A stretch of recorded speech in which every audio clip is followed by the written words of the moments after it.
આવનાર સમયમાં હોળી તેમજ ધૂળેટીના પર્વને ધ્યાને લઈ Rajkot police commissioner Shri Brajeshkumar Jha sir દ્વારા એક જાહેરનામું બહાર પાડવામાં આવેલ છે। આ જાહેરનામામાં માનનીય સીપી સર દ્વારા જાહેર રસ્તાઓ ઉપર આવતા જતા રાહદારીઓને તેમજ વાહનોને રોકી એના ઉપર કલર ફેંકવા ઉપર, ફુગ્ગાઓ ફેંકવા ઉપર, એમને જબરદસ્તી હેરાન કરવા ઉપર પ્રતિબંધ મૂકવામાં આવેલ છે। આની સાથે સાથે જાહેર રસ્તાઓ ઉપર માણસોને રોકી ગોટ ઉઘરાવવા ઉપર પણ પ્રતિબંધ મૂકવામાં આવેલ છે। આની સાથે સાથે જાહેર રસ્તાઓ ઉપર ટ્રાફિકને અડચણરૂપ થાય એવા કોઈ પણ કૃત્ય અથવા બીજી કોઈ ન્યુસન્સ ક્રિએટ કરવા ઉપર પણ પ્રતિબંધ મૂકવામાં આવેલ છે। આની સાથે જાહેરનામામાં બીજી કોઈ કોમની લાગણી દુભાય એવા તમામ કૃત્યો ઉપર પણ પ્રતિબંધ મૂકવામાં આવેલ છે। જાહેરનામાનો ભંગ કરનાર માણસ વિરુદ્ધ બીએનએસની કલમ 223 અને ગુજરાત પોલીસ એક્ટ હેઠળ કાર્યવાહી કરવામાં આવશે।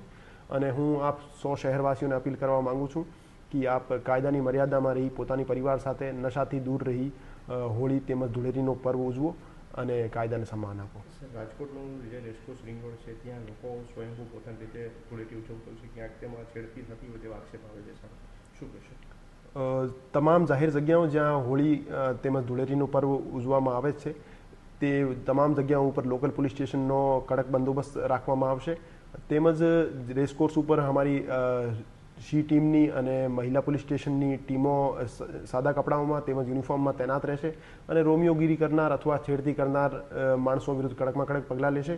અને એવી કોઈ કમ્પ્લેન અમને મળશે કે જેમાં જાહેર રસ્તા ઉપર બહેન બેટીની કોઈ છેડતી કરે છે તો એને ગુનો દાખલ કરી અમે યોગ્ય કાર્યવાહી કરીશું।